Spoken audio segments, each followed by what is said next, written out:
जय श्री कृष्ण। राधे राधे। आज मैं लेकर आया हूँ वैशाख मास के शुक्ल पक्ष में आने वाली मोहिनी एकादशी व्रत कथा। तो मोहिनी एकादशी व्रत कथा इस प्रकार है।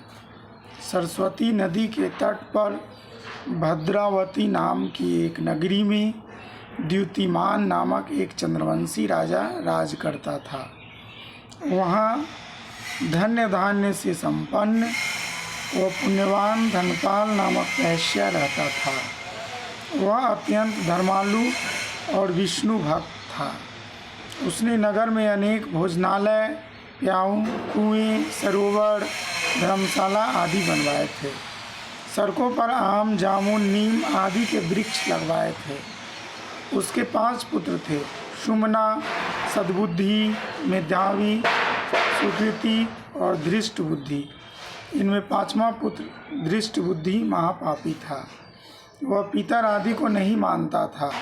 वह वेश्यागमन, दुराचारी मनुष्यों की संगति में रहकर जुआ खेलता और पर स्त्री के साथ भोग विलास करता रहता था तथा मद्य मांस का सेवन किया करता था। इसी प्रकार अनेक कुकर्मों में वह पिता के धन को नष्ट करता रहता था। एक दिन उसके पिता ने इस कुकृत्य के कारण उसे घर से निकाल दिया। अब धृष्ट बुद्धि ने अपने नगर में चोरी आदि करना शुरू कर दिया। पकड़े जाने के भय से वह जंगल की ओर चला। वहाँ पशु पक्षियों को मारकर खाने लगा। एक दिन भूख प्यास से पीड़ित होकर भोजन की तलाश में पुंडरीक ऋषि के आश्रम में आ पहुँचा। उस समय वैशाख मास चल रहा था।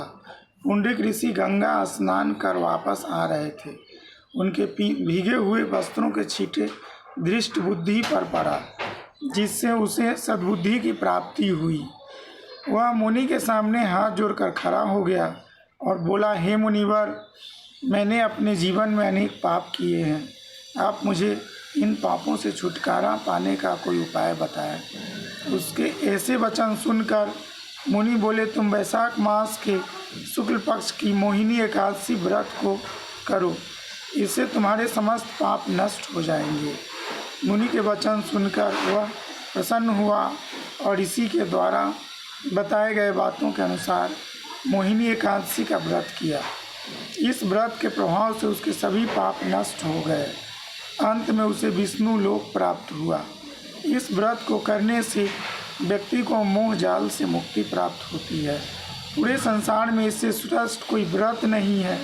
इस एकादशी के व्रत कथा कहने और सुनने से हजारों गायों के दान करने का फल प्राप्त होता है। तो इसी के साथ ये एकादशी व्रत कथा संपन्न होती है। जय श्री कृष्ण। राधे राधे।